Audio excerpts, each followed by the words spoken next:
Alright, and it looks like we are live. Welcome everybody to Battle Arena. This is Ugly Tuco speaking with you. Coming live from the Trinity Force Network. Battle Arena is of course just a bunch of custom games that the Trinity Force Network puts on, streams, hosts for you guys to come in, join, and kind of simulate the solo queue experience where usually we have more than one person commenting. We have a bunch of other great people like Horse Doctor or Lanzolini or Crazy Phil, a whole bunch of other people who stop by and kind of just commentate and try to give feedback on what you guys do during the game, and hopefully everybody leaves afterwards becoming a better player and just, you know, have a great time. So with that said, the rules of Battle Arena are, number one, I believe no TeamSpeak is the first rule, so once again, we do try to simulate solo queue a bit, so don't hop into TeamSpeak or Curse Voice or Skype with your friends so that you can coordinate. We're trying to help you guys improve, and if you're all coordinating your awesome Shin teleport ganks, then well, that doesn't help out too much. Number two, don't be an asshole, basically. So if you encounter somebody raging or making the game a terrible experience, go ahead and take a screenshot and send it to us at I believe T-Force Network feedback. I don't know. But just go to the website, which I'll post here in a second, and send it to us there, and we'll deal with it as quickly as possible. Number three, have fun. It's meant to be a fun game after all, though sometimes it doesn't feel like it, I understand. So with that said, we're going to go ahead and go straight into picks and bans. I see Evelyn, Garen, Cho'Gath, Elise, Shyvana, and Mordekaiser. Okay, most of these bans are pretty good. I definitely understand the Garen, Elise, Shyvana, and Mordekaiser bans. All of them are pretty strong right now. And to another extent, I do. Evelyn can still be very snowbally. Early on, she can really. Her ganks early on are ridiculously hard to spot out and stop unless you just everybody plays safe and you give up advantages in lane by doing that. So I like the Evelyn ban. The Cho'Gath ban, I don't really see him as much of a problem. I guess that's just a personal preference, but he's not exactly tearing solo queue up. And it did leave Skarner open, though I do believe he did have a hotfix patch Monday or Tuesday? Well, recently. They toned down Skarner a bit because he had something like a crazy 60-something percentage winning rate. They may have overpowered him a bit. It turns out those altars he has across the map did not make it easier to counter jungle him. Who would have thunk? Let's see here. I'll go ahead and take a look at the picks. Annie Rise. I haven't seen him in a little bit. Ever since they toned down him a bit with nerfs. They were slight nerfs. They weren't major serious. He isn't the powerhouse he once was a patch or two ago. But he's still a strong pick, and it looks like it's going to be at least a double AP comp from Purple Team with a support Vel'Koz. Hopefully someone on the blue team recognizes that and picks up a very early Aegis. That would be awesome. And on the other side we have Annie, Kha'Zix, Thresh, Riven, and Vayne. Ooh, Vayne would be cool. And so with the Thresh pick, it looks like Annie is mid. Annie's a pretty straightforward champion. That isn't necessary to say she's easy to master in any way, but her mechanics and conditions to be successful are pretty simple and easy to learn. Use your stun, use it at the right time, use it to initiate or to pick off somebody. She's very powerful in picking off somebody and can have that stun up pretty often. The Kha'Zix jungle is something I don't see too often. It can be very strong. He can kind of get the ball rolling. He's not necessarily one of the stronger junglers out there. I'm trying to think off the top of my head. I'm really surprised Skarner wasn't picked in this game, to tell the truth. Even with the hotfix, I still feel like he's really, really strong. So the jungle matchup will be Kha'Zix versus Rek'Sai.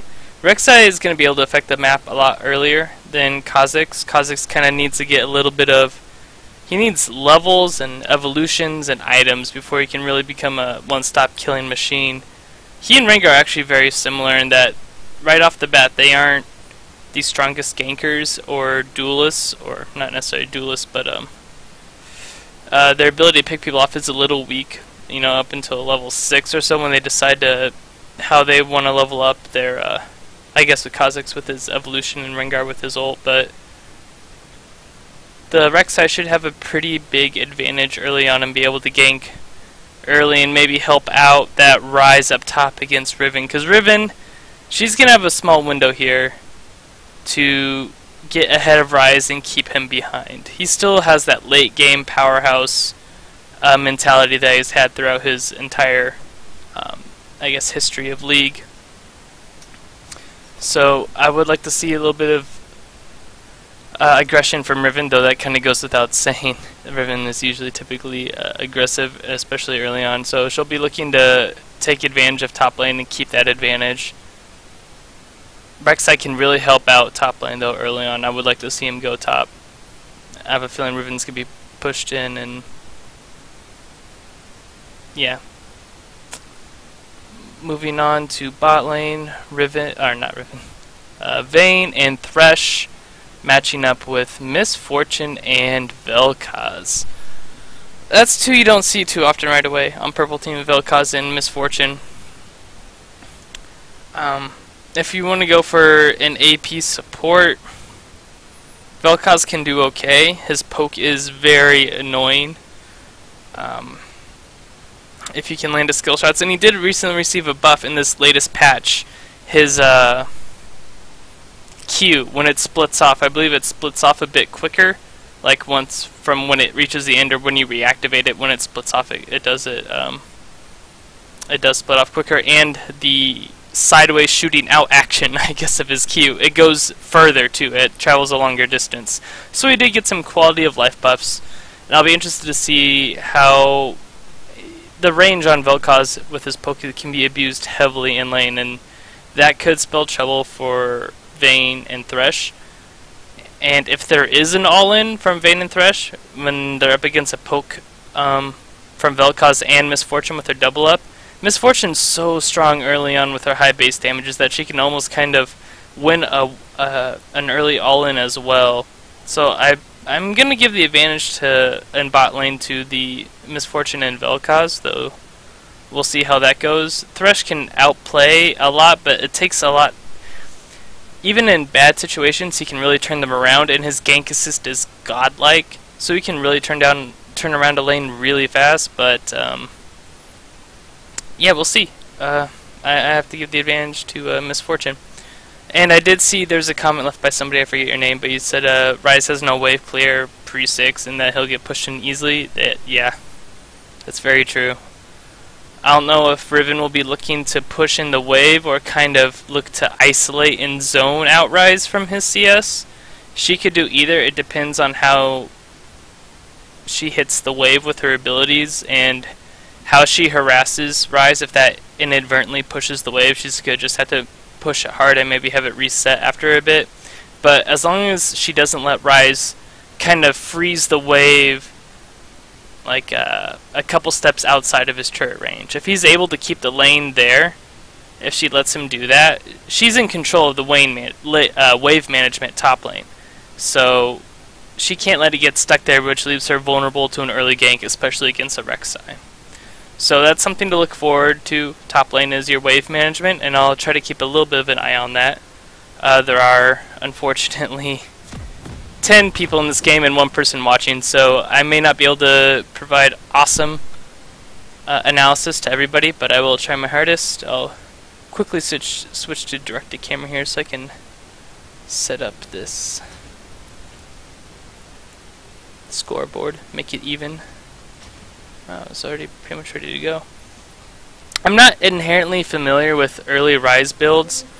I don't know if Sapphire Crystal is such a great item on him first start. I believe Flask would probably serve you better. I don't know if you've tried it out.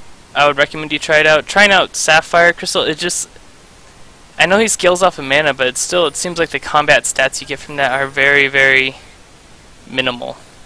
It's a big...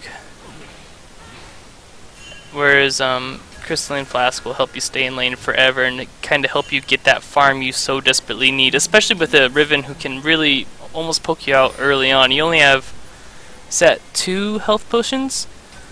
And they are biscuits, which is cool. I like seeing 9 in the utility tree there.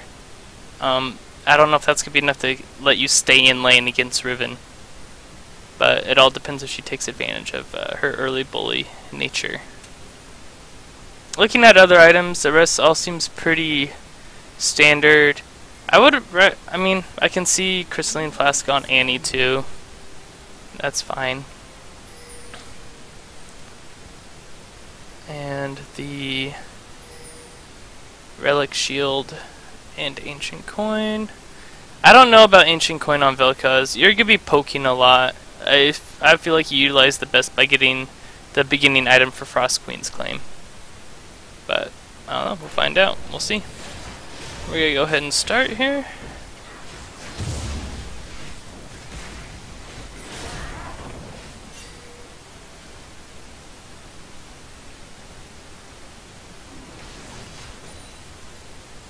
I'll take a look at this poke here. I noticed that Riven's starting to camp by herself. That's I see a lot of top laners doing it. It is something you should try and do if you're capable of it. Riven is capable of it. I don't think Ryze is really that capable of taking the camp early on. He's just too weak. So, you know, both top laners, good job. We'll see Riven going top here quickly with a whole bunch of health pots.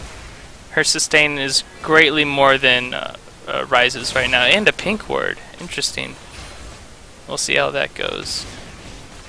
So she's definitely probably looking to push in the wave then and protect herself with that ward. You see the poke going back and forth here and how both... Oh man.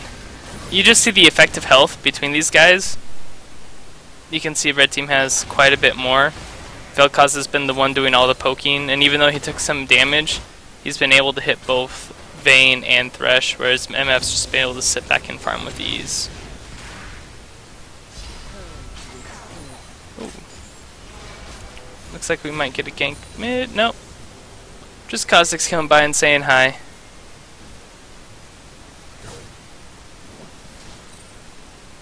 Oh, that's an early gank top. Shoot, shoot, shoot.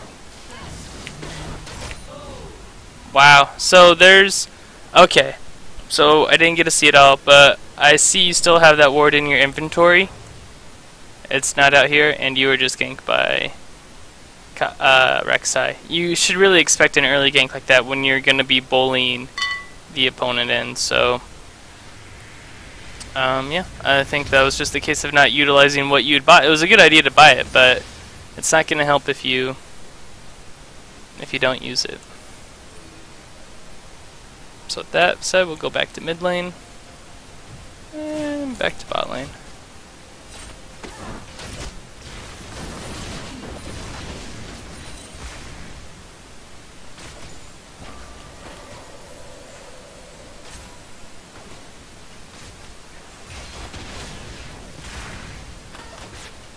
Effective use of geometry there. So Rek'Sai is off to a good start, jungling wise. Did he just give Ahri his blue buff? Yeah, wow, already handing. I guess he didn't go get blue buff, and that's an early blue to Ahri, which should really help her out. She should be able to almost bully Annie at this point. That's very generous of you to give that early blue buff and give up all that experience. I almost don't recommend it. You gave yourself that early lead. Go ahead and take advantage of as much as possible. Get that money and XP so you can push advantages in other lanes. But yeah, I see why you did it. Hopefully it'll pay off for you, and Ahri can... Oh man. Hopefully Ahri can work back from this. Meanwhile, bot lane, you still see the poke from Vel'Koz doing its thing, and it's a good job by the jungler here to recognize that he may need to make a visit bot, but he's at half health. He did get Stalker's Blade, which should help with a gank, but I don't think he's in a condition right now to make an effective gank. Has to farm up a bit more, or at least gank with more effective health. early tier out of Rise. I'm guessing he's going to go into a Catalyst with that other Sapphire Crystal. So far so good. I may recommend a Boots instead in this case just because of the mobility from Riven, but she might have just been able to hop on you anyway even if you had Boots, so... be interesting to see how that turns out top. Riven's playing a lot farther back. Still hasn't placed that pink ward. That's a ton of early gold that you invested in that you're not using right now. And he almost gets enough to take down Ahri. Luckily Rek'Sai is there to fend off that attempt.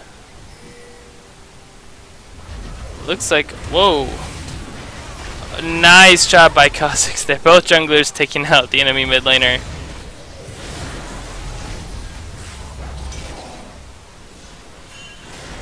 Kha'Zix that was a good, oh man. I'm missing stuff all over the place. Alright, so I'm guessing that you saw the jungler mid, and that's why you're able to go aggressive onto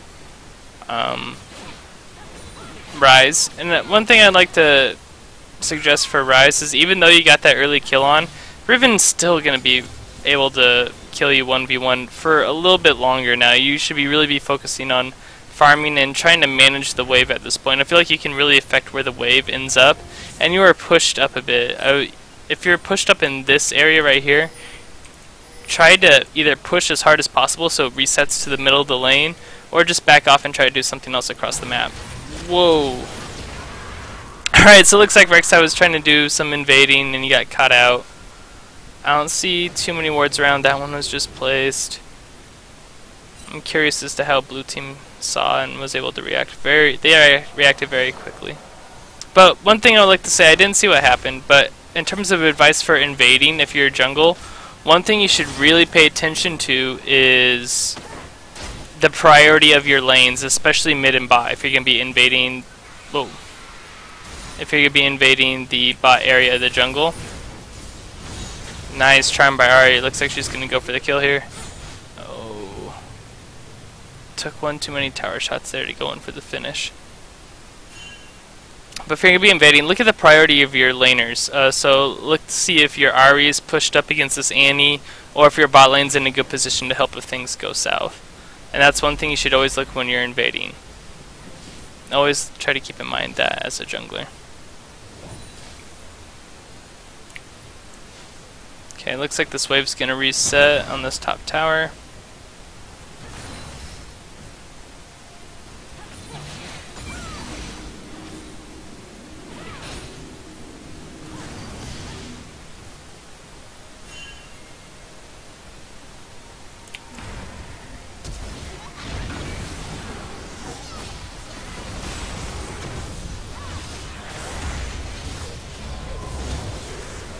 Looks like both guys are really both junglers are really hanging around mid trying to make something happen there. I would recommend for Rek'Sai, Ahri can play really safe with her ultimate. I would try to focus a bit more top just because Rise is really, oof. He's almost in a spot where he can handle Riven 1v1. He's almost there, but he had to blow fast there just so that he can make it.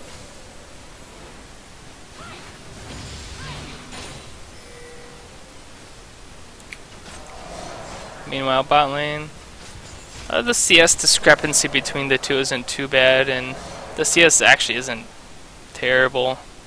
One thing I did not notice was the CS in mid lane. That's a pretty big discrepancy.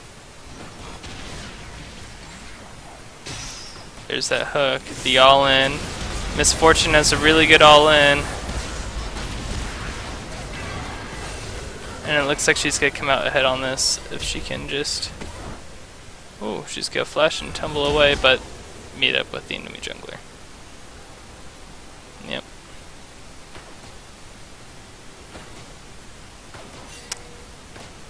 If you're going to...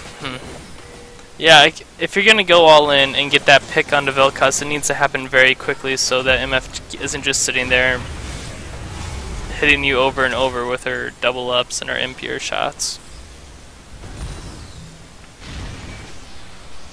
Okay, looks like things have calmed down for a bit, so I'm going to switch to directed and look at some of the builds. I see a ton of green wards being purchased by red team over here. That's always nice to see. Now the next step is to actually place them. Oh, that failed jump might come back to haunt Kha'Zix. I think he's going to be able to get away just fine.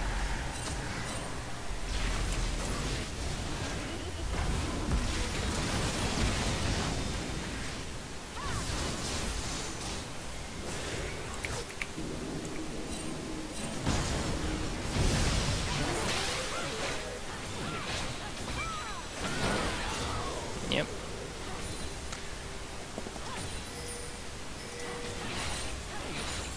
It seems like Ryze keeps pushing the wave over to where Riven is, and if he has to run away, he has to cover so much ground to get away. I wonder if Riven is just freezing the wave and not letting him push up so it resets. But wave management there is not in favor of Ryze. He's going to have to think about that the next time he goes to lane.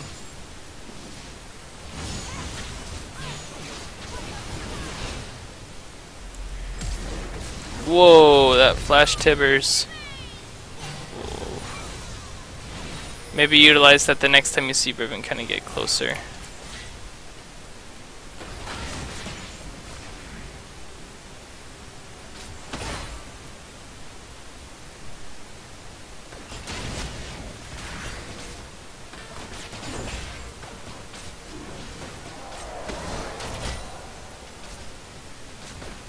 Guess we could take a moment here to look at wards. Blue team wards, not that many. Red team wards, quite a bit more, especially around Dragon. They're prioritizing it. They might see a lot of some defensive pink wards too. That's always nice to see. So red team has a lot more wards. Their vision control, especially around Dragon area, is vastly superior. We'll get a look at both wards now. Blue, red. So while red team does have a ward advantage, it's centered around one particular area. So if you find that you do have a ward advantage in that area, that's where you need to be making most of your decisions. And here's that Thresh assisted gank, but good disengage by MF and Vel'Koz. Doesn't look like anything is going to result of it though. I don't think Vayne can 1v1 MF, not even close. She is so powerful early on. Stay next to each other so that isolation damage doesn't... Oh, yeah. I would recommend Vel'Koz stay close to his carry next time so that Kha'Zix isolation damage doesn't take into effect. I don't know if it did there, but it was a little close.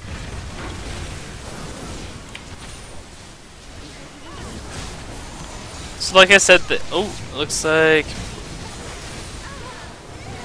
both mid laners will kill each other. Rek'Sai, Vel'Koz, and MF backed. Both teams are calling for Dragon right now. Red team has a little bit of a ward advantage in that area. In terms of teleport, Riven has the advantage teleport-wise. She could play it safe right now and teleport in when her team needs her. Or she could try and... yeah. Looks like red team's gonna be able... oh! The steal attempt isn't good. There's the Thresh Lantern. Nice job.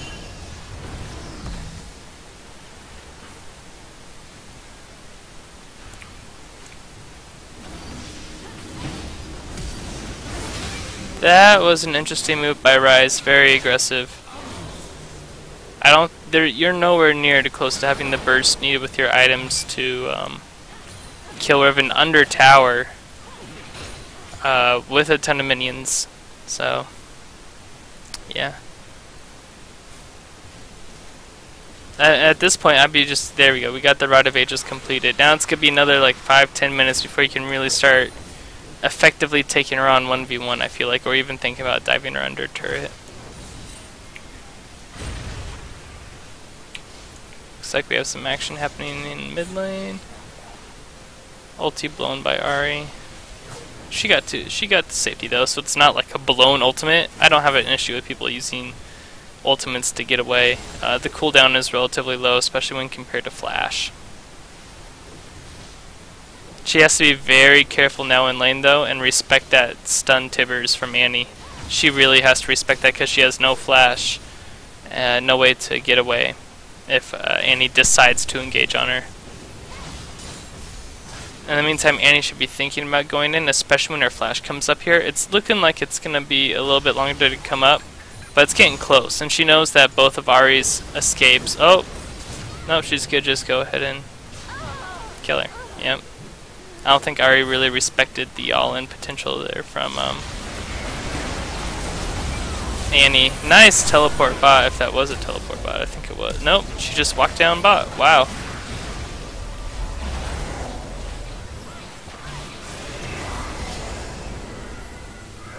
Alright then. I don't know what they were doing in this area that deep.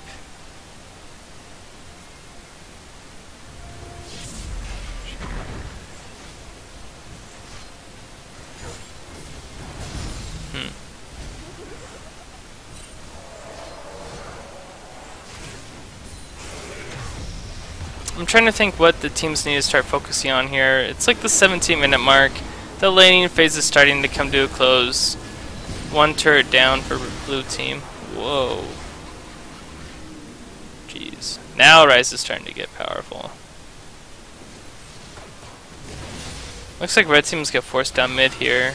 Work as a team and group up. They might be able to take this tower. Yeah, they can take it.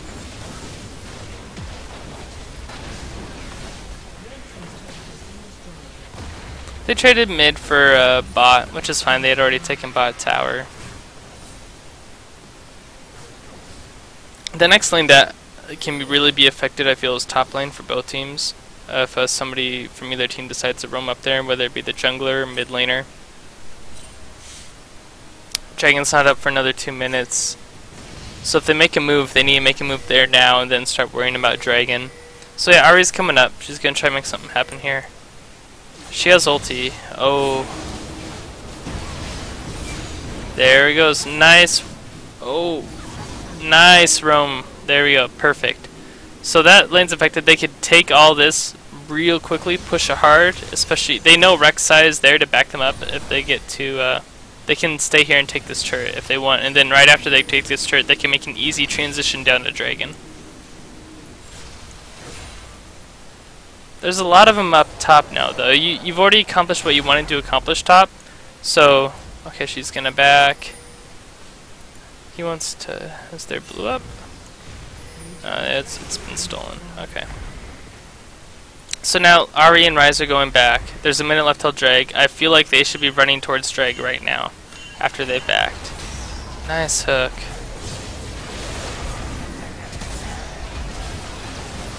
Able to get away though.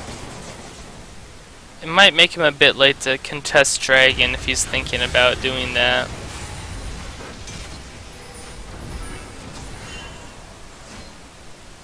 Both teams kind of poking around here. Red team can... Ooh, almost get a pick here if they... Oh, the Tibbers missed. Ooh. Whoa, that was close.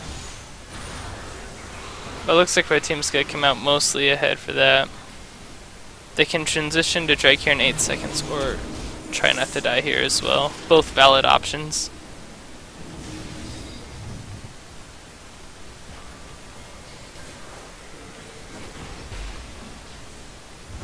And it's live. Vayne, meanwhile, is getting farming experience. She's off doing her own thing. That's okay to do. It's not necessarily bad in itself. Just know that your team's gonna give up certain objectives. Like, if you know your Vayne split pushing bot, try not to fight in... There goes Kha'Zix. Oh, and Ahri. Alright, so red team, I don't know what they're trying to do here. There's really not, they could have, I guess they're trying to push down and take this tower. But they had a free objective in Dragon this whole time, and now this Dragon's going to be contested. I know Kha'Zix is down, and he's dead, but now they got to do a little bit of dancing and work to get this dragon. Whereas before, I feel they could have just taken it for free. Buddy joined your channel. Oh.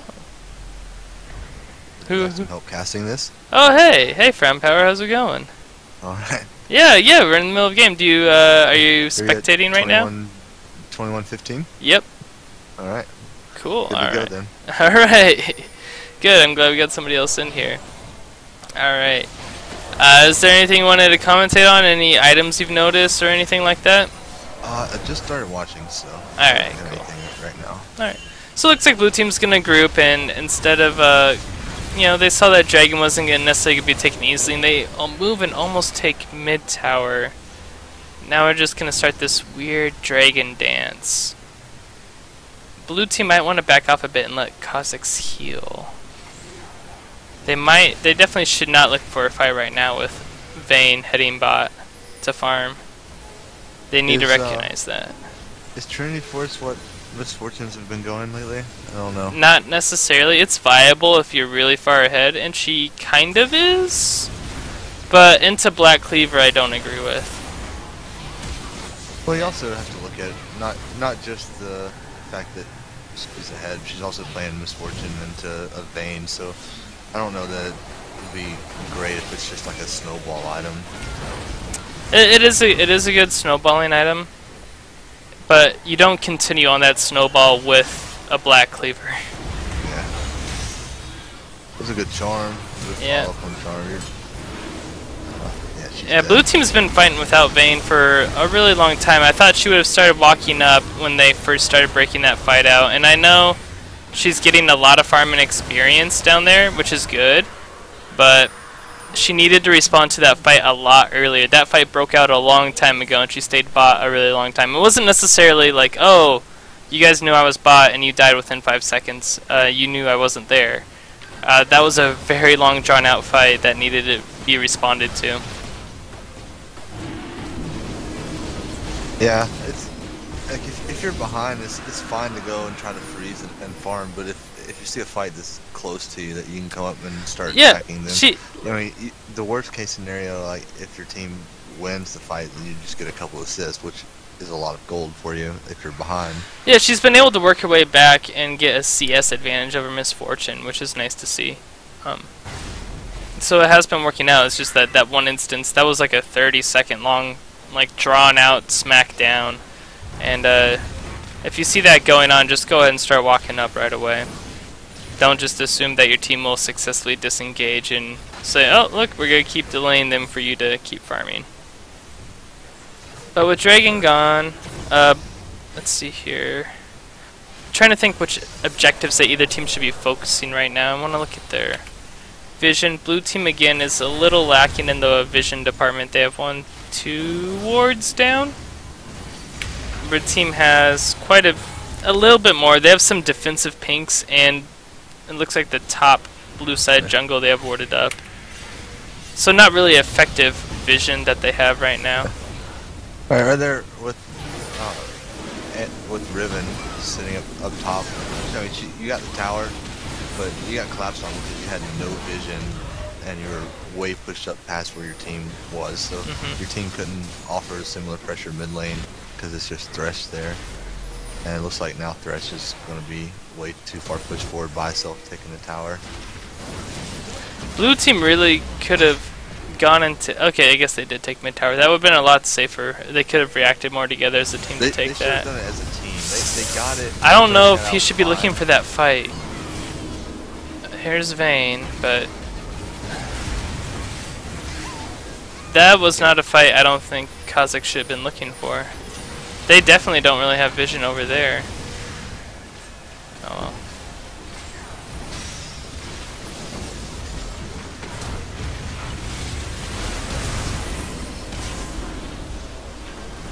Good fat flash by the Vayne. You gotta make sure for blue team, those 2 towers you just got, they're good and it's gold for everyone, but you have to make sure that you know where the enemy team is, and you have to make sure that you have to do it together. When you saw 4 people go top for Riven, then all you guys were over by blue buff, and you should have been mid taking that tower, and then you could have rotated somewhere So as looks a like team. red team went out and put a couple more wards, and they got a deep pink right here, which that's a common area for enemy to place their wards. I feel like if you know the enemy team just left your jungle, go ahead and check there in the bush next to red and raptors. They usually put one in there, and you can clear that out and deny them some vision.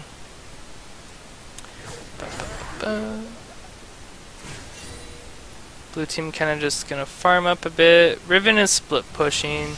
I think she can take quite a bit of people by herself. But if she's gonna split push, she's really gonna have to start warding more, and that could really start by upgrading her warding trinket. That would help a lot. I see 2 deep wards for blue, and the red's only got a couple deep wards too, but they've got one real deep. And it's a good ward, the one by the gates, if they're trying to push, but right now that's not going to give you much vision of anything.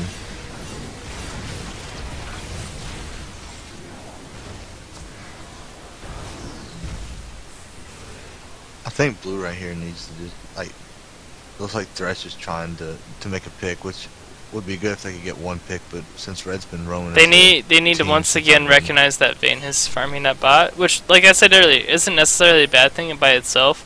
It's just that you need to hope your team recognizes that and plays accordingly. So even though you're by yourself right now and like, I'm just gonna try and solo carry this game, you're asking a lot of your team to play in a 4v5 scenario if that is what happens. So it's not necessarily you taking the game in your own hands, you're also leaving a lot of it up to your teammates. But yeah, she's not gonna be able to really push much forward in bot lane. Dragon's up in a minute. I think Riven can make a lot of progress here top lane and force red team to respond to her. That might give... Oh. Wow. Anyway, you went too far forward for that. And the target there for her kill was the support of the other team. That's not who you need to be focusing. If you're gonna pick somebody in the middle, like if you're gonna dive in 2v4 like that, the target can't be the support. Yeah, and you're also Annie, so your W is kind of a short range, but your Q is a long range, and then outside of your Q and your auto, all you have is Q and your W. All you have is your auto, really. Besides Tibbers, and so all your damage is coming from range. You don't really need to be that close. You're just in the middle of all of them. Okay, red team got the Inhib there. They can make a direct transition to Dragon if they want. They might be able to send somebody top. Rise. They can just send somebody to walk top. I don't think they need to send 2. They're leaving themselves a bit vulnerable at Dragon if blue team really rushes it, but nah, they'll get Dragon quick enough. They were decisive enough to really. I suggest throwing a ward over before you jump in next time, so that you don't have to waste flash getting out because you were too late. But other than that, I like the aggressiveness. Yeah, the aggressiveness is fine, especially when it's starting to get to this point. You're getting to 30 minutes and you're behind, you're losing team fights. And they're not necessarily losing 5v5 team fights either. Well, they haven't had really.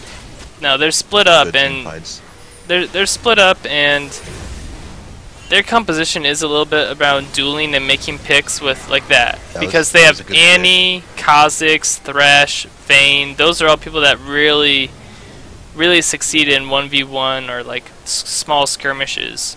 Alright, right here again you have Riven pushed way up with no vision around her, and she's getting classed on by 3 of them. Yep.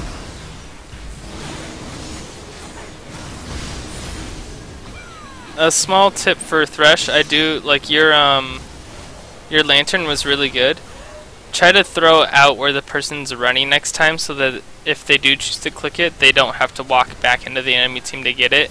If you had thrown that out in front of where Riven was walking towards, she might have been able to get away. And that's not necessarily your fault that Riven died. Once again, I think we pointed out that she was pushed too far forward without vision. But if you throw it out in front of her, you can save, you probably save her life right there.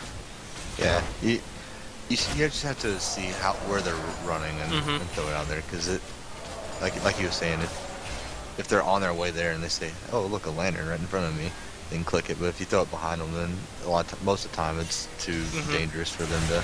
See, here's another good situation for him. Perfect. Roaming 3 squad.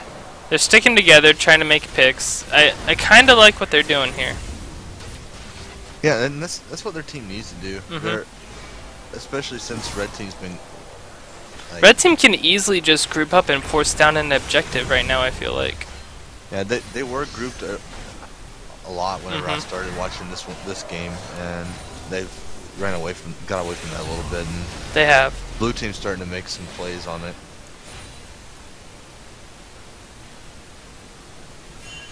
Yeah, the Vel'Koz that's over here fighting for vision, but he's by himself. Did he not see the?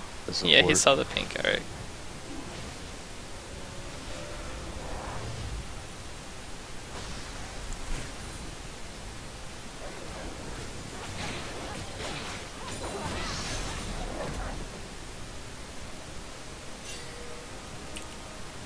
Guess switch to directed. Oh, there we go.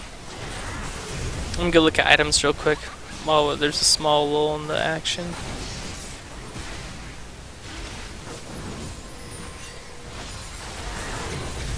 The Vel'Koz pickup of Mikael's, I think it's a good buy. The Thresh Hook can really make a pick, and the Annie stun, yeah.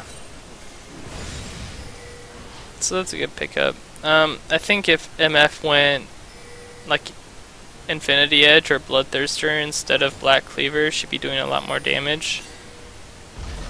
I don't necessarily hate Black Cleaver if I don't like it on your AD carry, but with Misfortune, she doesn't really have the greatest scalings for AD. Yeah, she does. She has fantastic scalings on her double up.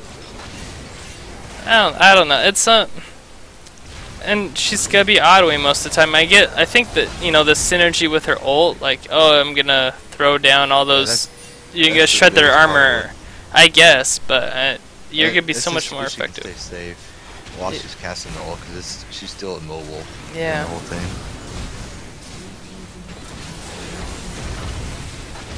Alright, it looks like Red Team's grouping up a little bit more. They did not need to send 2 people top, though. Blue Team really needs to defend this bot turret right now. They can do it too. They can win a 3v3. Yeah, looks like Riven's going to try to come in behind. Yep, they need to go, they need to go, they need to go now.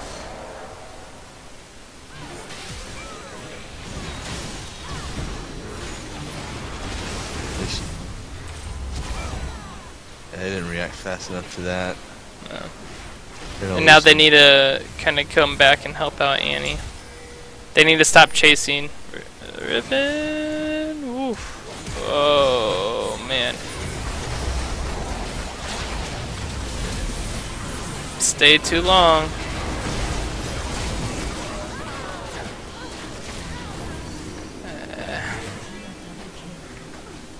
When they chased them through the jungle there, they kind of like, they weren't able to succeed, and they were trying to come back, and then they said, oh, let's just try again real quick. But by that time, you got Ryze and MF who are already almost there. Once your opportunity to make that play is gone, you need to regroup and think about the next play. You can't have an extended chase through unwarded territory and hope that it turns out well.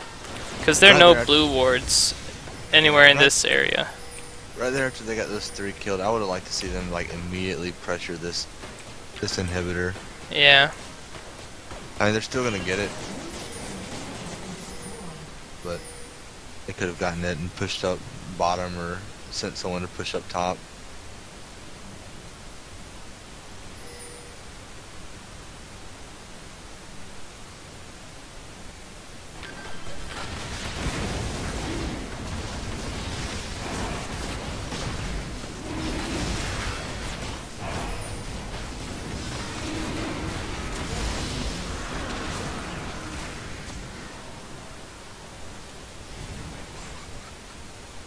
I'm guessing the next objective here that both teams will be looking at is Baron.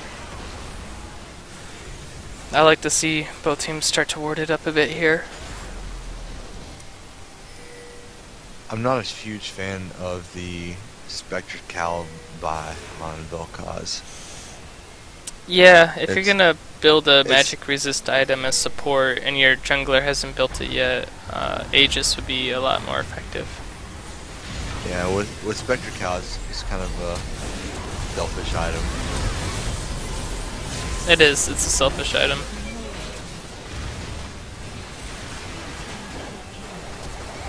I mean, you've been doing well for most of the game, but I mean, you're not carrying, you're not There we go. the damage. Red team's just running in one by one here. They can Baron here. May. Oh yeah, they got a Kha'Zix coming. I don't think they have the health to do it. He's dead. Not now. They needed to all get on it together. I don't know. Vayne is chunking it, but I think they might be able to do it Yeah. here, but Kha'Zix was a bit too early. Vayne needs to start taking damage. She needs to be the one taking damage here. Alright, there we go. They got it. So they got 2 with Baron. Could have been 3. But yeah, red team really did Annie get Baron? Huh? Did Annie get Baron? No, she didn't. No, she did not. Oh cool, and they got a turret bot lane too while they're at it. That was a real good fight by blue team right there. Yeah, red team was really, they were spread out, trickled in one by one. If they just keep with the same concept of staying together, like their ults all really emphasize staying together as a group as well. The Misfortune, Vel'Koz, and with the AoE from Ryze when he activates his ultimate, that's really something they should be keeping in mind. It's keeping together makes them stronger. It makes those ults more effective. So I would like to see that now within the next 5 minutes. They might end up just stalling out here for the next 2 minutes or so, the Baron uptime. Only 2 members of the enemy team have it though, so they don't have to worry about it too much unless blue team really gets together in groups. But it looks like 3 bot. I don't know if Riven's trying to be sneaky there. Being in the bush, but Baron kind of gave her away, but she still caught out Ahri. Yep, no, Riven can still 1v1. Thresh got a little caught out there.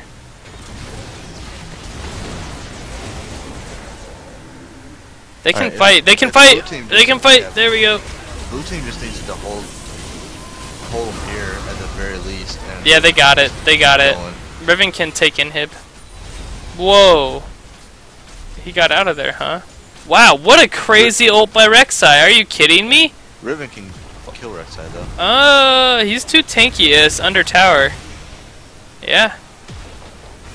Whoa, that ult by Rex. How did he get out of that fight and had the time to ult away without being interrupted? And then he picked like the perfect spot to ult to. That was ridiculously impressive. I don't know if he meant to do that on purpose, but he just saved an inhib. Easy. Wow. Okay. I think if the Riven hadn't have attacked him while he was still under the tower, I think Riven could have killed him. She used her abilities to try and dance around the tower and inadvertently hit him. Yeah, if she would have not taken tower aggro. I don't know. Once he was there, I don't think she was gonna be able to do anything. She can go back top though here and 1v1 Ahri or Misfortune. The only one who she probably can't 1v1 in lane is Ryze at this point. Ryze is pretty strong. He's got a little bit, I mean, it looks like he has struggled to find farm this late in the game. Red team though, they're looking, it's a minute and it's gonna be their 5th dragon if things go their way, so blue team really needs to make sure this I don't think I would send Riven top. I think I would just she might around dragon. She does have teleport. So does Rise. So I wouldn't be surprised to see both those two in the top lane here. Well, it looks like they could just really prioritize Dragon. Well, Annie needs to get there right away, though. You can't let the red team get 5th. No. Annie is spending a lot of time in base. 30 seconds till drag. She has home guards. Okay, now she's going. Yeah, no, they need to get there right now. Like Vayne, I don't know where you're going, but you're going the wrong way. Okay.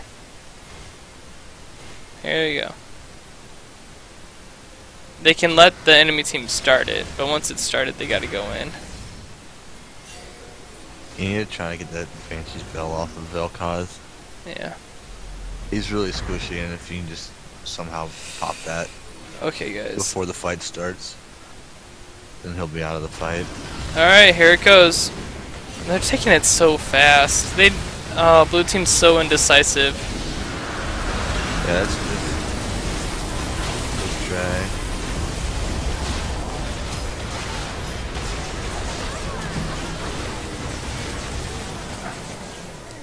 They wasted too much time getting in.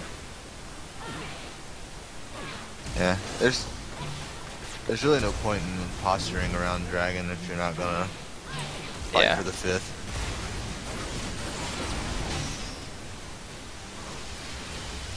That might be game.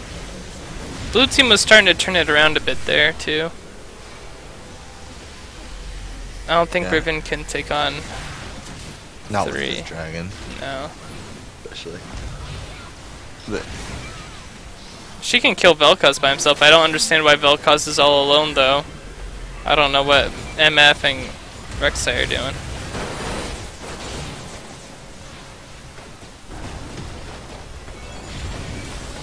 when it comes to that 5th Dragon, you either have to all be on the same page and go in and fight it, or you need to get your lanes pushed and then just try to kite out the Dragon, which at this point in the game, 43 minutes, is probably better to fight it, but you have to all go in. And it pretty much comes down to a point where it's we win this fight or we lose the game. Almost. And the double lifesteal from Misfortune, too. I mean, but you can tell in fights Vayne is out damaging her. Just based on items alone. Even though Misfortune is 12, 3, and 11. We'll see what the damage charts look like.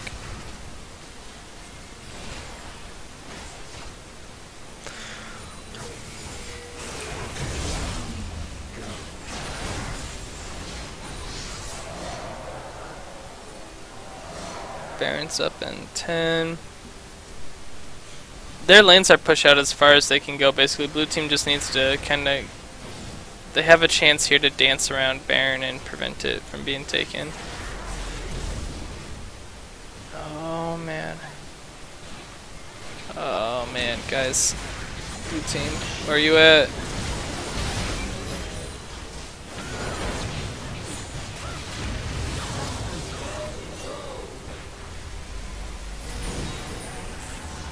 And he can kill.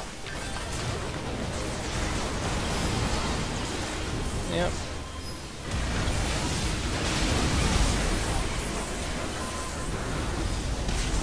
Oh, Vayne's all the way up there.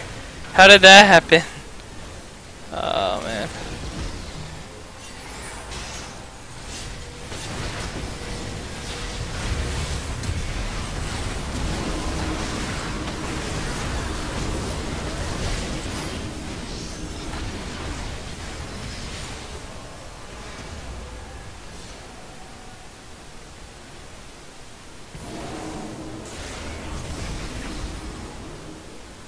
That might have just... Yeah. Now blue team can push out bot, mid, eventually top. Delayed Baron for a little bit.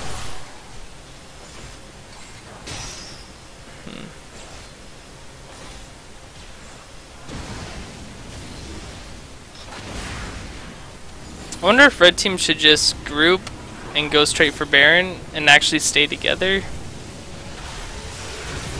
both teams have been very disorganized when they're around objectives. They split up and don't stick with each other, leaving them vulnerable to being picked off even though their team is like 3 seconds away.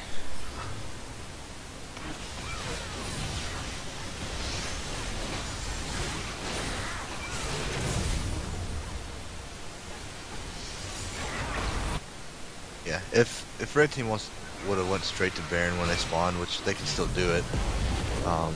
They might just do it right now. Yeah, blue team has to worry about the minions that are in their base. Yeah. And They pushing should into really the just base. start it. I don't know why they aren't. They have the ward coverage. Here comes that. Oh, Right, yeah, TP is good cancellation of the teleport. But they're gonna. That's gonna be Baron. There's nothing they can do about it. And that's probably gonna be game now. Yeah. The aggressiveness there from Kha'Zix, I don't think it was. They didn't have the vision to contest it. Yeah, you can't contest it if you can't see it, and I mean they already knew you were there, so they knew that was coming. Yeah. It's a lot easier to contest Baron from red side, as it's easier to contest Dragon from blue side as far as being able to jump over the wall and smite it.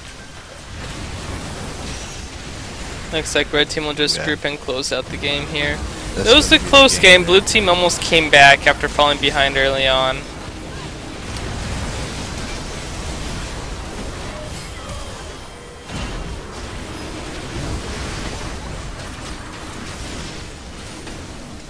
And that's game.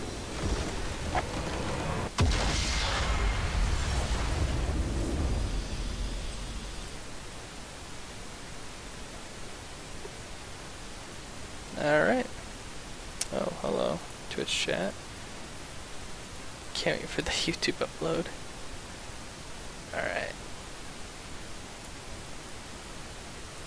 Let's go ahead and open up advanced details here.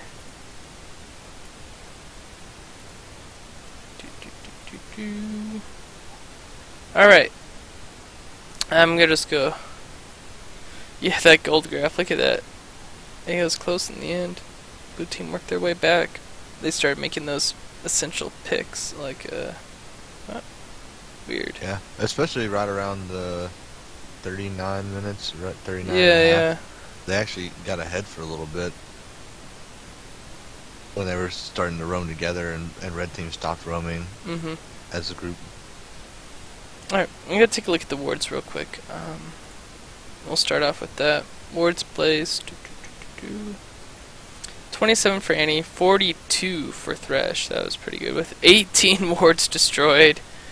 13 wards destroyed from Kha'Zix. That's good too. 23 wards from Ribbon. Wow, that's quite a bit. 13 from Vayne. 43 from Vel'Koz with 13 wards destroyed. Wow, these guys are on top of destroying wards. Holy crap. Maybe that's why every time I checked on the map there's for no wards. wards on the map. Yeah. It looks like everybody actually did a pretty good job of warding. Yeah, I can't really point to anyone and say Both too much both about it. junglers spot plenty of pink wards.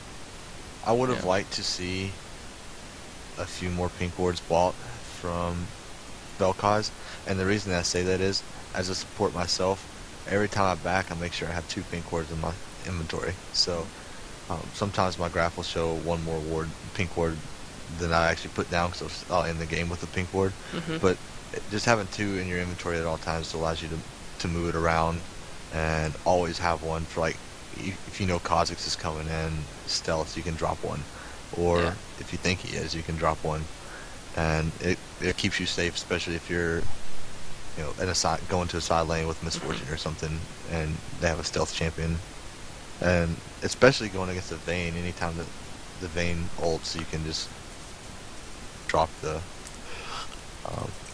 pink ward. Yep. Alright, so I think we go ahead and move on to each champion. First one we're going to look at is Annie. She did pretty well, especially in lane, I thought. She was able to attain a pretty high CS lead in the beginning. It looks like she bought QSS for that charm. I don't know if I can fault her for that. I'm trying to think if there's something else she could have done. instead of... I wish she would have gotten a Void Staff at some point. She has like 3 defensive items. QSS, Zonia's, and Rylai's. I feel like one of those could have been replaced by Void Staff. Yeah, I would have...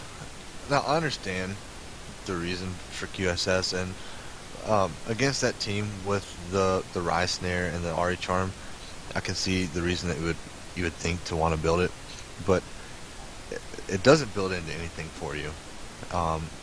You would probably be better off getting Banshee's Veil instead. And it's really defensive. You already have Hourglass, so if you can't dodge the Ari Charm, then you can use Hourglass it and try to flash away, or if you have a stun up when it comes out, or just hope your team gets there. I mean, you're not always going to live if you have the Zhonya's, but a lot of times Zhonya's is, you can buy time for your team to get there, and just when you come out, do as much damage as you can. But I don't really like the QSS on her. Alright. That could have been replaced with either Banshees or Void Staff. Yep. I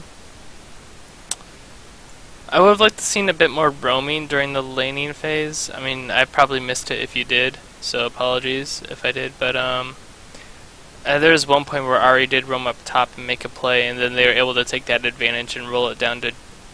No, they didn't take Dragon right away either. I was hoping they did, but they were in a position to make a play after that roam.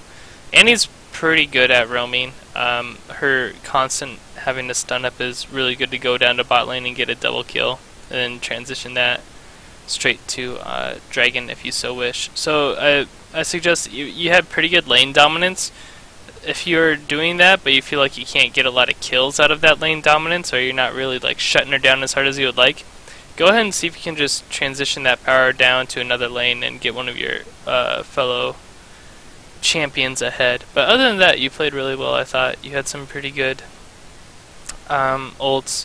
There's some weird disconnect when you and the jungler, one of you would go in but the other wasn't quite ready to go until like 5 seconds later, and that kind of screwed both of you up a couple times. Just be on the lookout to when your jungler goes in and then try to follow up, or you know, hopefully your jungler will follow up next time you go in with your flash stun, and right as they decide to like jump away or something like that. So a little bit unfortunate there, but other than that, I liked how you played. Good job. And try to find Void Staff into that item build, because otherwise, yeah, I guess nobody really built that much magic resist on the enemy team, now that I think about it, but yeah, I would like to see it. Alright, going on down to Kha'Zix. He struggled a little bit early on. He was able to make some isolation picks. I'm trying to think how many skirmishes, like you're a part of early game, where you could really take advantage of your passive. And you weren't able to really prioritize Dragon that much. I know that the other team had 5 Dragons and you guys weren't able to grab one, but if you had ever seen Rek'Sai at top, especially early on with that really early gank top, maybe you can ask mid to come help you for an early Dragon. I can't remember the rest of the match in detail, so I don't know if you had many other opportunities for Dragon. But see if you can, I don't know, just keep tabs on the enemy jungler more and look for opportunities to take a free, easy drag. Oh yeah, Abyssal would have been good on Annie. The Abyssal actually would have been a very good item choice, now that I think about it. Yeah, Abyssal instead of Void Staff, probably. Especially with that double magic resist on, or double magic damage with Rise, Ari, and even Vel'Koz. Very cool. Alright. Let's see here. Did you have anything for Kha'Zix? No, I was looking. I don't really play much Kha'Zix, and I mean, the build looks fine to me, and I wasn't really watching the game for the whole time, so I can't comment. Yeah, the build looks fine to me too, so I think we're gonna go ahead and move on down to Thresh. I would like to see you build a Mikhail's at some point. Maybe instead of that Glacial Shroud, maybe? I don't know. It's not like your items you got were bad. Like, Aegis, wonderful item. Perfect. I'm glad you got this early on, especially against the enemy team. That's great. That's awesome. Upgrading your support item, perfect, awesome. Maybe I guess instead the Glacial Shroud, try to get Mikhail's, but otherwise your build's really, really great. So yeah, I don't think I can really criticize your build at all. Maybe try to find a way to put Mikhail's in there, especially with the Rise Snare, RE Charm. The knockups from Vel'Koz and Rek'Sai won't be affected by it, but just something to keep an eye out for.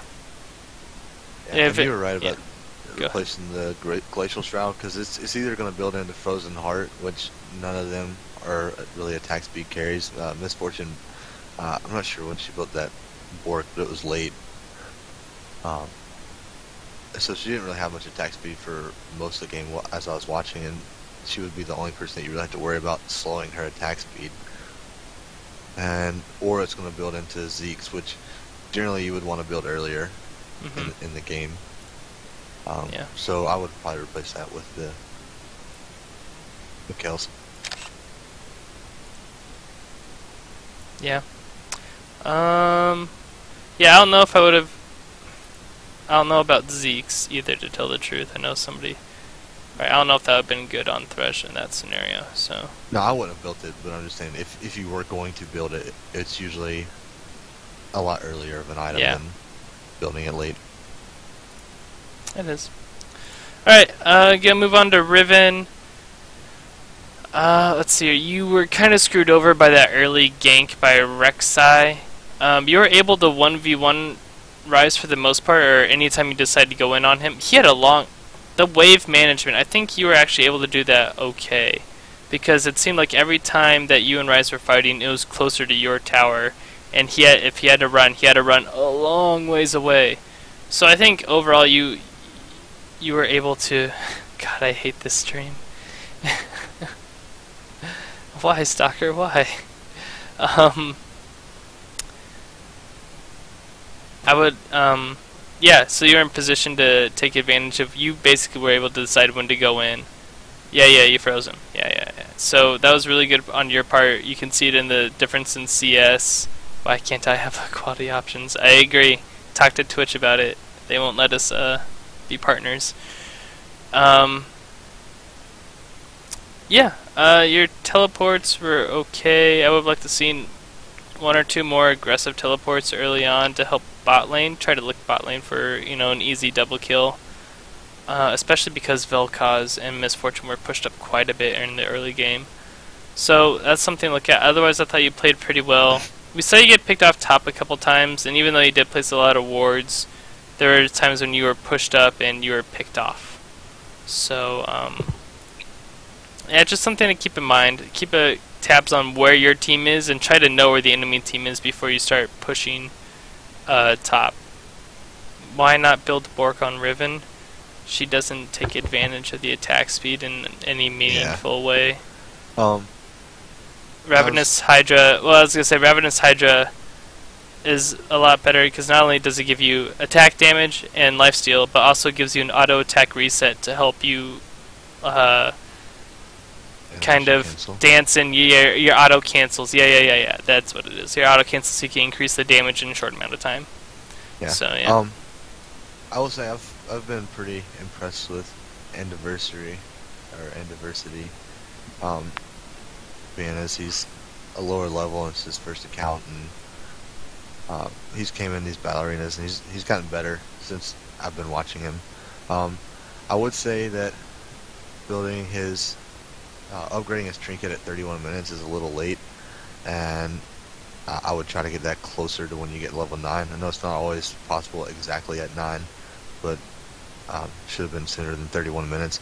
And also, like Tuco was just saying, we saw you get picked off going and taking a tower. Like, taking that tower is not a bad idea, but when you go there to take the tower, you need to be watching the map, say, okay, I don't see any of them anywhere, so I got to back off this right now, because that tower is going to fall eventually with the pressure you're putting on it.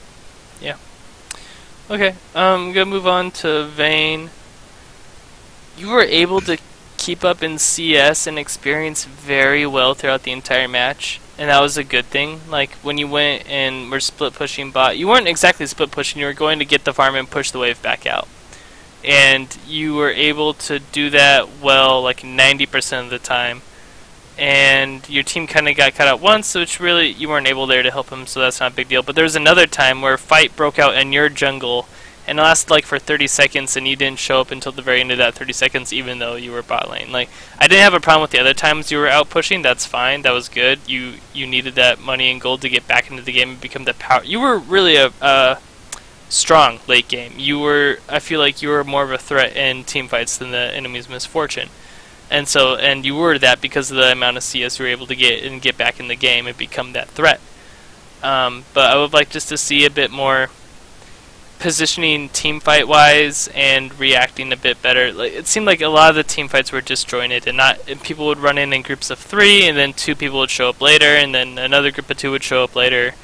So it was really disjointed. Yeah, that was the only time I was like, oh man, I wish Vayne was there right now, was that one time I mentioned. And then earlier at Baron, where Riven got picked off at top, and then the red team started fighting their way down towards your jungle, and then you somehow ended up top behind everybody. I have no idea how that happened. But yeah, it was just like positioning, and that's both on you and the team fighting together as a cohesive unit. So yeah, it's just something to watch out for practice. I really like your item build. I do like Banshees. That's it helps, make sure that Charmer bind from Ryze doesn't hit you, and the health and magic resist really help a lot in those extended team fights, especially against all that AP magic damage. But yeah, did you have anything for Vayne? No, I thought she played the fights that she was at pretty well. Her positioning was fine in most of the fights that like you were saying. The only thing is, and it was a team effort really. It's just the way the fights were approached. She didn't really have a good angle to get into some of the fights she was going into, and she got kind of pinched in a couple of the fights that I saw because the team fight came from 4 different directions. Yeah. But other than that one team fight in the jungle that I wish she would have reacted to a little sooner, I didn't see anything. Alright, cool. Moving on to Ryze. Actually, I would have liked to see a blue trinket on her. Oh, yeah, upgraded blue trinket would be nice. Moving on to Ryze real quick. He did okay. His laning ability was a little lackluster. I saw him get zoned out from CS early on, because it's fine early on up through 6 where you're like, oh, you can't push the wave or affect the wave easily as Ryze, especially before 6. Once you are 6 though, you should be able to push that wave in and reset the wave if you have to. But I think you saw it firsthand that when that wave was in front of Riven's tower, it's so hard for you to CS without the threat of being killed by her, because your retreat route is it's such a long ways back to your tower. So yeah, that's something to keep in mind. That level 2 gank from Rek'Sai was awesome. I'll talk about that in a second. And you became you luckily became the late game powerhouse that Ryze is. And your items are pretty much pretty good. You're able to do damage. I'm trying to think if there's anything else I noticed for Ryze. I feel like I'm missing something, but Frown, was there anything you wanted to talk about in regards to Ryze? Not really. The team fights, I only came in halfway through the stream, so I didn't really see laning phase that much.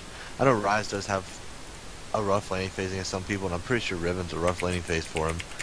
So for him to get 219 by the end, it's not.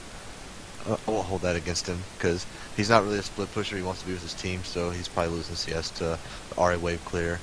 Yeah. And then the only thing that I really had a question about was another Glacial Shroud.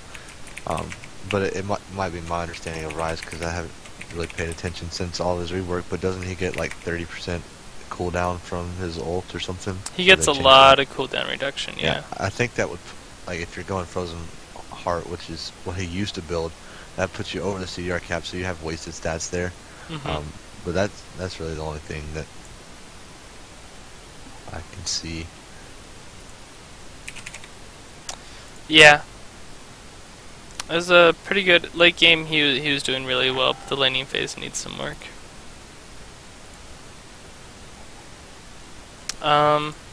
Going on to Rek'Sai, he affected the early game a lot, I thought, which helped Red Team build that early lead. You could see right there with that Ryze kill onto Riven, and the mid when he traded kills onto the mid. The junglers traded kills onto each other's mids, and then he was involved in a kill on Kha'Zix later on as well. But yeah, and he also prioritized Dragon very well, I thought. He used his ult effectively to get around the map where he needed to go. That ult up top to stop Riven from taking that inhibitor, I don't know how you were able to... I just don't know how that happened. That was really, really, really, really good, though. Alright, cool. Alright, canned tomatoes.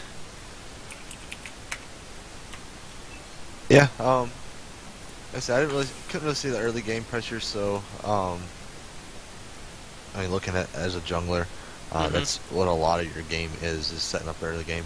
I mean, your team won. You had somehow Misfortune got way ahead with her build. Well, no, she got ahead with and the Trinity Force helped her out, get even more ahead. It was a good snowball build for the first two items, but we'll talk about her in a bit. But, yeah. So I mean, you got her ahead. Our Ryze was able to come. I don't know if he came back or what. So I can't really comment on that. The only thing I can really comment on is I generally like to see Rek'Sai a little more tank and less damage items, but you made it work. So as long as you're not blowing up too fast. Alright. Did you notice anything from Ahri later on? At all? Not offhand. I couldn't really say anything that. Yeah, I can't really say anything. Zhonya's might have been. That's fine. Better on her than. I don't know what she would replace that with. But she roamed a little bit later on, like at the mid game. Ludens is okay on her. It's fine. I would like to see, if you're going to go Red Trinket, upgrading it helps a lot. You looked for picks a lot, you didn't put yourself in too big a danger. Laning phase against Annie was a little sloppy. You were able to kind of get a small advantage, like in terms of like where you could probably kill her with a full rotation of spells and ignite and everything. But the execution of those spells was a little shaky. Like you would ult in and immediately take 2 tower shots, so you had to use your last ult charge to ult out of tower range. Whereas if you'd like ulted just outside of tower range and kind of danced around it, you might have been able to finish off the kill. But that's just an execution thing that comes with practice. But it looked like you were able to identify when you would be theoretically able to kill Annie. Other than that, your team fighting was okay. I didn't notice too much. Like I think mid lane's one of the places where my eyes weren't on for most of the match. But good job helping secure the win. I do remember a CS difference, quite a big one. I feel like Annie was able to take control of the lane, even though that you had your opportunities to take her where you could have killed her, but weren't able to execute on. So if you're not able to do anything mid lane, try to make him roam bot or top. Which he did successfully at one point under Riven, which was really good. If you go, I forget where that was in the game, but it was around the mid-game point, and I thought that was a really good move. Moving on to Vel'Koz. I think everybody saw early game how effective you were at poking the enemy team, and you weren't exactly able to get you were able to translate that into an early lead for Misfortune, which was nice. While you were in the laning phase, you guys had a big CS lead over Vayne and Thresh, and you kind of dominated the whole lane. You were able to avoid ganks from Kha'Zix with a decent warding at the beginning. I think the trouble came a bit in the mid game.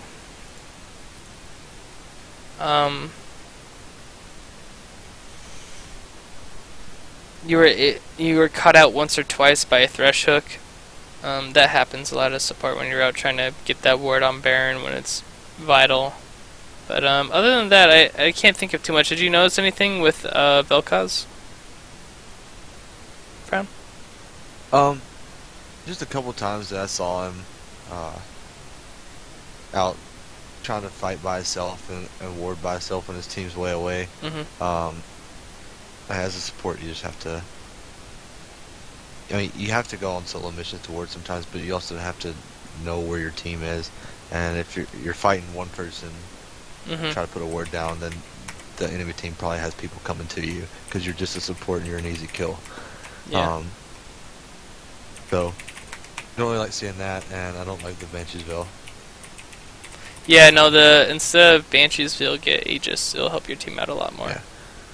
Yeah, you can build the Aegis and, you know, say Rek'Sai's building to lock it, then you can go banner, or you can just go double lock it. Yep. Could you talk about the no, MF? I kind of wanted to talk about that. Go ahead and start talking about MF here. I'm gonna be inviting people here. So. Alright, so like I said, I couldn't really watch laning phase very much. From what I hear, you got ahead in laning phase and went Trinity Force, which is a good snowball item, because especially since Sheen procs with your Q, and that's a good snowball item. Black Cleaver, the only thing it's really good for is for your ult.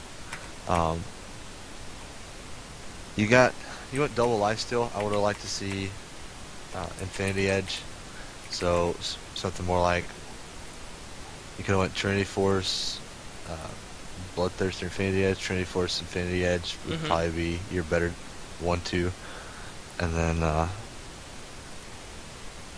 probably go into a Zeal item like a Phantom Dancer or Static Shiv, and then go into Lifesteal, or they didn't have much armor on their team, so yeah. I probably would have went something like that. Yeah, I would like to see double lifesteal is okay on certain champs like Callista, but on Misfortune I don't really see it going that well. Infinity Edge would have increased your damage. It would have amplified your damage by so much. Yeah. Like you made the build work, which means that your positioning in fights was good, and that you were actually auto attacking whenever your spells were down, which is good. It's something you need to do. But if your build was better, like if you had a Infinity Edge instead of the Black Cleaver, and if you had, you know, Static Shiv instead of the Bork, then probably would have had a lot more damage, and the fights would have been a little smoother. Alright, yeah. So I think that's all we gotta say. We gotta hurry up and get this next game started so we don't interfere with the Four Words podcast. So if you guys have any questions later on, you can always message me or Frown in game in the client. And with that said, I think we're gonna go ahead and I'm gonna type in the game name and password here for you guys in Twitch, and then I'll post in the T4's channel so we could. Oh, final spot left over. I'll just say right now, the game is Battle Arena Game 2, and the password is Tuco with a capital T. There's so many people here who are willing to play, I can't just invite one, so I'm just throwing it out there. The password is Tuco, and the game is Battle Arena Game 2. And with that said, I think we're going to cut the stream here, so you guys can look it up later on YouTube. And